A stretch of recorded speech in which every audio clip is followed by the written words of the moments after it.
Thanks for staying with us on the conversation. We'll begin right now, where in Nigeria, in this first public address since the announcement of Nigeria's presidential election result by INEC, the presidential candidate of the Labour Party, Peter Obi, has vowed to contest the disputed results in court. Speaking at a press conference on Thursday in Abuja, Peter Obi said his supporters had been robbed of their victory, but urged them to remain calm and peaceful. He further revealed his confidence in the judiciary as one who had been a beneficiary of the system during his time contesting for governorship in Anambra State.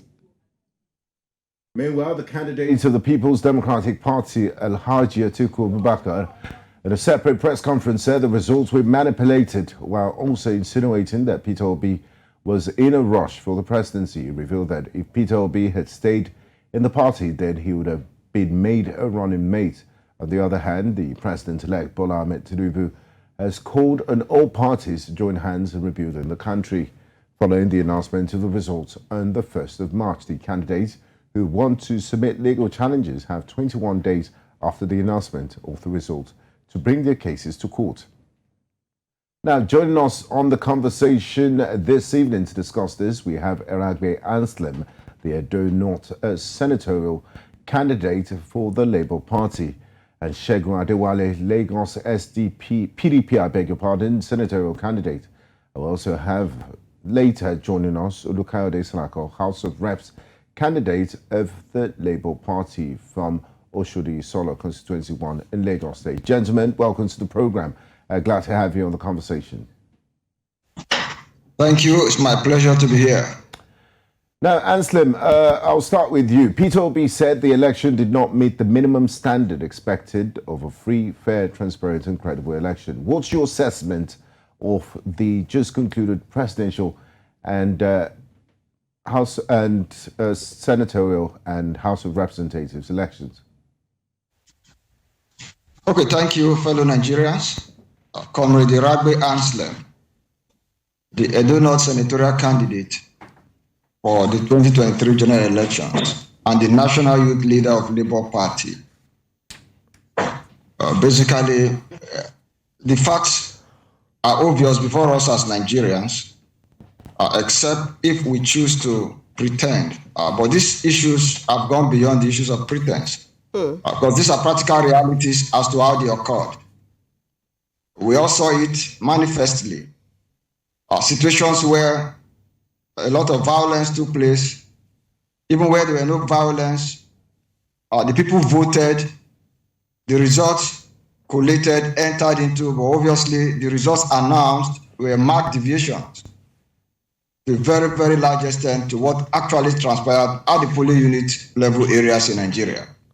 So our presidential candidate insisting on going to the court is the right thing to do, because there were so many infractions. They are all before us. In video evidences, we've seen instances where ballot papers were being discarded, rather taken to polling unit or collation centers. So the least we can do as a people that desire a better country is for us to go to court, challenge the process that produced or that led to the emergence of the APC presidential candidate. So we equally have a duty to this effect, to present the facts before the court and get a proper judgment for the people. So I thank you. Okay, Comrade Aston, I'm going to stay with you a bit, because there is an argument that it is mostly in areas that the Labour Party candidate Peter Obi is winning. Regan is postulated to have a court. I mean, what's your take on this, and how true are these postulations? Well, basically, Labour Party became the darling of the people from nowhere. So it's expected, because the major parties hitherto had underestimated the will of the people as embodied in the Labour Party. So by the time the reality dawned on them, they were left with no option than to be very desperate. So basically, this was not an isolated case of Labour Party's popularity, because this is the party of the people, the masses party. The people are determined to have a new country, to have a new set of leaders.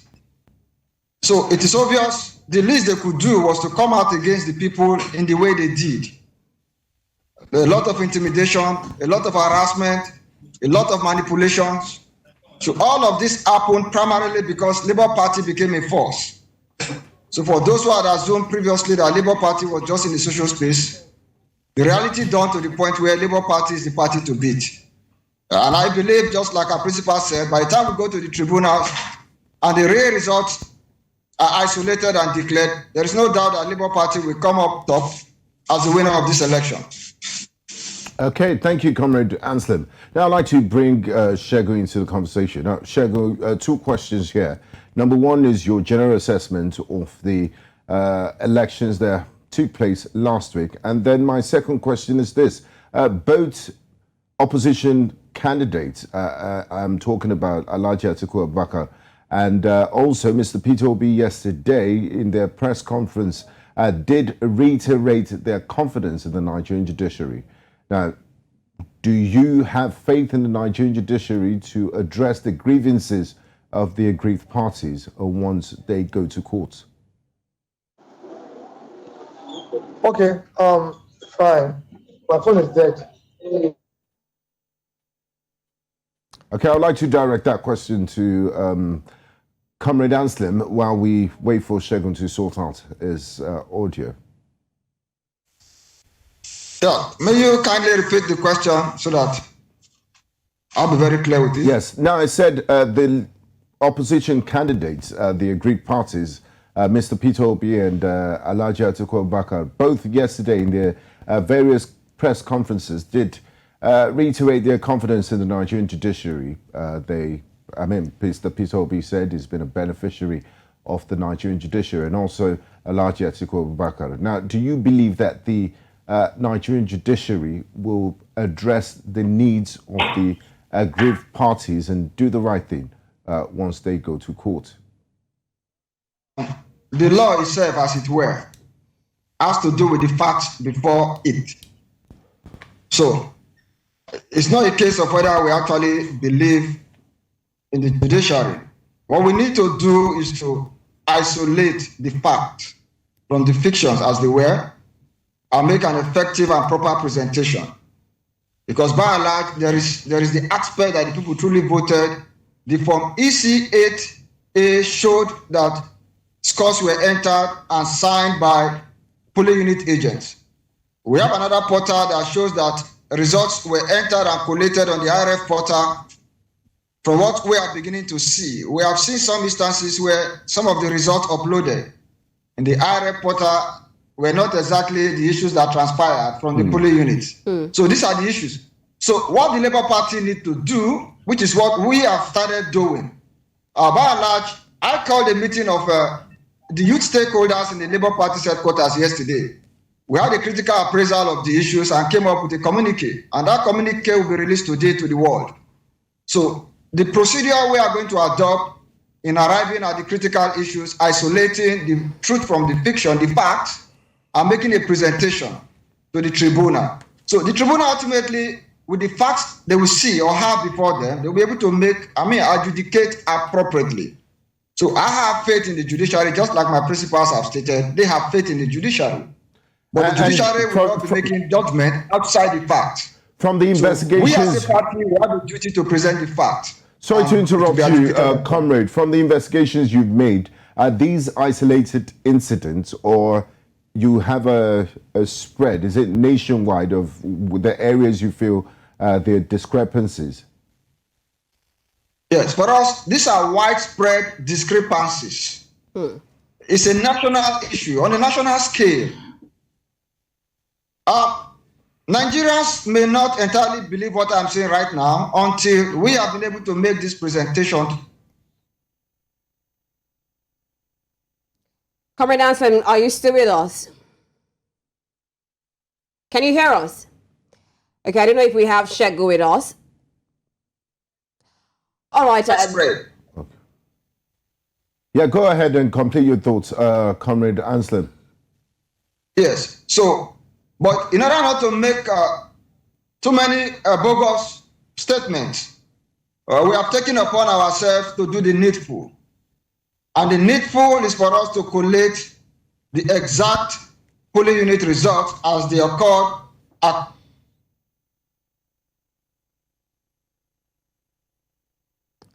Okay. Comrade Anselm. We seem to be having connection issues with Comrade Anselm. Across, please. Yes, sorry, please. So many calls. Okay.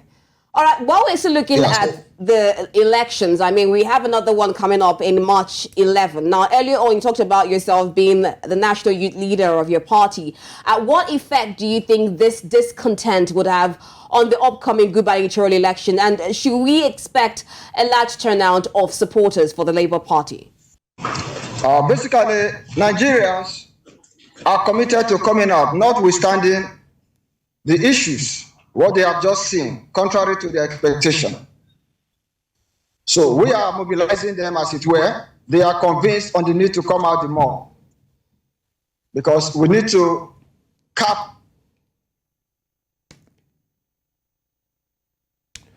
Okay, we seem to be having some connection issues with Comrade Anselm's connection. Let's see if Segun Adewale is on the line with us. Hello, Segun, are you there? Okay. I mean, but these are very serious issues, because we see lots of people on social media, supporters of the Labour Party, saying they're not happy with the fact that this elections for them was not fair enough. And they seem to have this discontent or this non-satisfactory approach that probably this same thing would happen for the gubernatorial election. And that's why the agents of the PDP and Labour Party did walk out of the collation centre, because they felt the INEC chairman did not address their needs. So I also want to know if, like you asked Comrade Anselm, if it would affect voter turnout, because they wanted, because people have lost confidence in the system, and there's also the issues of security and all of that. But I guess in another 8 days' time, we will be able to tell. And it's important that Nigerians go out to exercise their franchise. Definitely. No matter what happens, March 11, let people come out for the gubernatorial election. But you know what also struck me from two of them is their confidence in the judiciary. I mean, we've had topics, areas of discussions. And if you look at antecedents, I mean, I don't think we've ever had a presidential election in which it was favoring the opposition when they go to court. Yes. But Peter will be looking at being his time as for a governor. I mean, he said that he was a beneficiary of the judiciary, and the fact that he has faith that no matter what happens, the judiciary will do the right thing. So I think it's a big plus for all of us. I think we have Comrade Anselm back with us. Comrade Anselm, can you hear me? Yeah, I can hear you now, please. Okay, so we're looking at the current discontent among your party supporters, and we're wondering if this would affect the turnout of supporters for the Labour Party. Well, what is happening with followers of Labour Party is quite understandable. But we are working on that displeasure right now because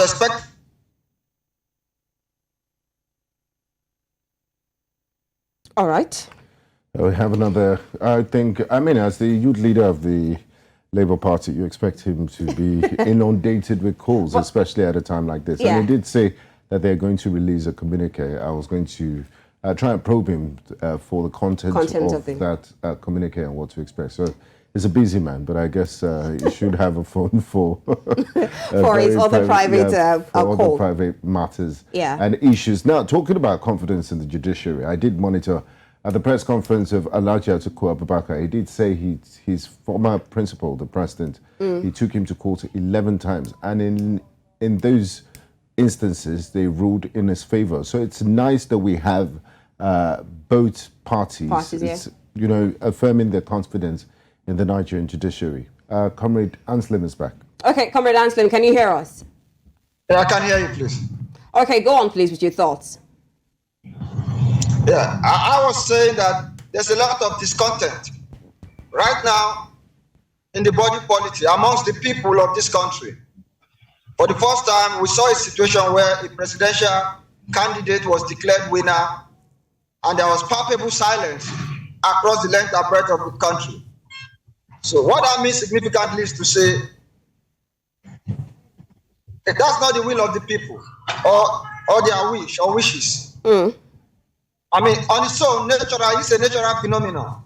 Because should the people elect a particular leader of their choice, and when such a leader is being declared, the natural thing, we saw that as it happened with Jonathan in 2011. Even when the incumbent president, Muhammadu Buhari, was declared winner, the entire nation was agog, notwithstanding that he defeated an incumbent. at that time. But what we are seeing, what we saw, or what we are still seeing today is a situation where the reverse is the case. The candidate was declared winner, the entire country went silent. I mean, I've never seen this kind of situation. Okay, Comrade Aslam, I want to bring in a very important question. Just hold on a bit. I mean, we're looking at Peter Obi. There were some comments that came from the PDP candidate, Atiku Abubakar, and he called himself a stepping stone for the Igbo presidency. He also mentioned the fact that Peter Obi rushed into the presidency. I wonder what your thoughts are on Atiku Abubakar's submissions. Talking about Peter Obi rushing into the presidency, I don't think that's entirely correct. In 2019, Peter Obi was the vice presidential candidate to Atiku Abubakar. Except for other issues, Nigerians believe even then that the PDP won that election in 2019. But that is not history, because the same issue we are trying to prevent right now was what was not prevented. A situation where they had assumed that the result of the election were in a server. And ultimately, when it was time for the judicial process, the server could not be accessed. But this time around, the Electoral Act 2022 provided for transmission of results electronically. So I have it a server somewhere. And the INEC provided us with the IRF portal, meaning there is a server, the results being transmitted to the IRF portal through the polling units. So this time around, it's going to be very interesting, because whatever transpired at that level, so for that statement that Peter Obi came in a rush or in a hurry is not entirely correct, because he has been the governor for 8 years. He contested in 2019 as the vice presidential candidate to Atiku, and you agree with me that his entrance into that race gave the PDP the kind of support and weight the PDP received. So you don't feel it would have been better if... So you don't feel it would have been better if both parties, both the PDP and Labour Party, would have stood a better chance if they had come as one, Atiku and Peter Obi as one candidacy? You don't think so? Well, basically there are issues on national scale. What is the issue? Peter Obi was vice presidential candidate to Atiku in 2019. According to the Nigeria political history, ideally, the presidency ideally should have come to southern Nigeria. What that presupposes was Atiku Abubakar wasn't supposed to contest presidency, ideally. Now, this is the area of disagreement. So there was no way Peter Obi, who eventually left the PDP for Labour Party, would have joined Atiku, who was the presidential candidate of the PDP at that level. So I want to make this separation at this point.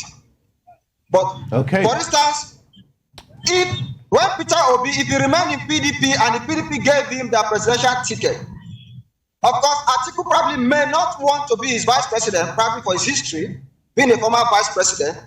Let's keep that aside.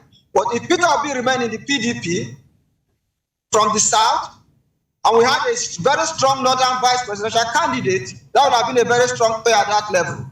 I mean, it's all hindsight now, but let's look at development. Comrade Anslem, it's all hindsight now. It's hypothetical situations, but let's look at current developments.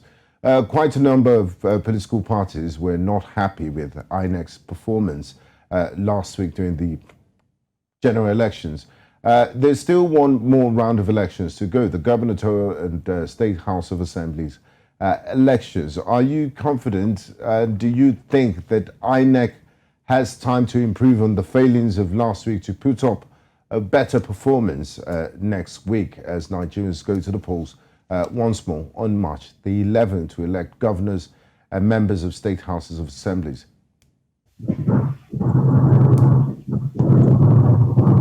Hello, please. Come again, please. Yes, I said there was quite a number of complaints about INEC's performance in the general elections. Do you think INEC has enough time to make amends and correct the mistakes of last week and put up a better performance as Nigerians go to the polls again next week for the gubernatorial elections?